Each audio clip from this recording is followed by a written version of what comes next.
Today's reading is Judges chapter 4. Chapter 4. Deborah and Barak. And the people of Israel again did what was evil in the sight of the Lord, after Ehud died. And the Lord sold them into the hand of Jabin, king of Canaan, who reigned in Hazor. The commander of his army was Sisera, who lived in Harosheth Hagoyim.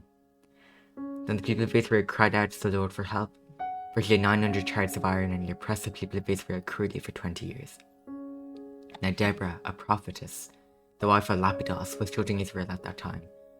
She used to sit under the palm of Deborah between Ramah and Bethel in the hill country of Ephraim, and the people of Israel came up to her for judgment. She sent and summoned Barak, the son of Abinoam, from Kadesh Naphtali, and said to him, "Has not the Lord, the God of Israel, commanded you?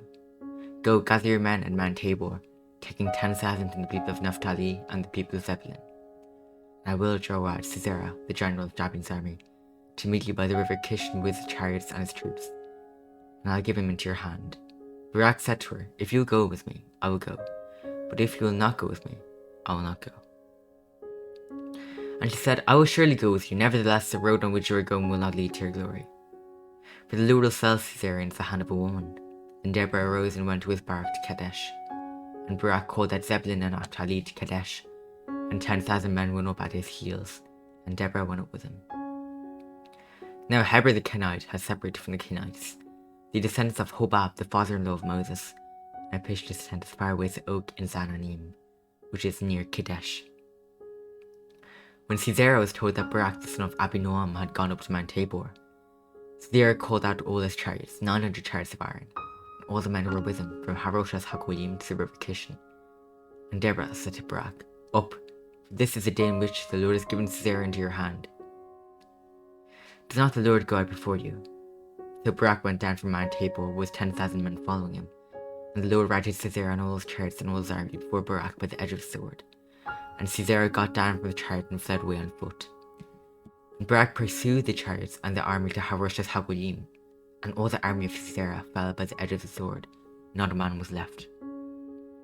But Sisera fled away on foot to the tent of Jael, the wife of Heber the Kenite, for there was peace between Jabin, the king of Hazor, and the house of Heber the Kenite. And Jael came out to meet Sisera and said to him, "Turn aside, my lord, turn aside to me. Do not be afraid." So he turned aside to her into the tent, and she covered him with a rug, and he said to her, "Please, give me a little water to drink, for I am thirsty." So she opened a skin of milk and gave him a drink and covered him, and he said to her, "Stand at the opening of the tent, and if any man comes and asks you, 'Is anyone here?' say no." But Jael, the son of Heber, took a tent peg and took a hammer in her hand. Then she went softly to him and drove the peg into his temple, until it went down into the ground, while he was laying fast asleep from weariness. So he died. And behold, as Barak was pursuing Sisera, Jael went out to meet him and said to him, "Come, and I'll show you the man whom you are seeking." So he went into her tent, and there lay Sisera dead, with the tent peg in his temple. So on that day, God subdued Jabin, the king of Canaan, before the people of Israel, and the hand of the people of Israel pressed harder and harder against Jabin, the king of Canaan, until they destroyed Jabin, king of Canaan. This is the word of the Lord. Amen.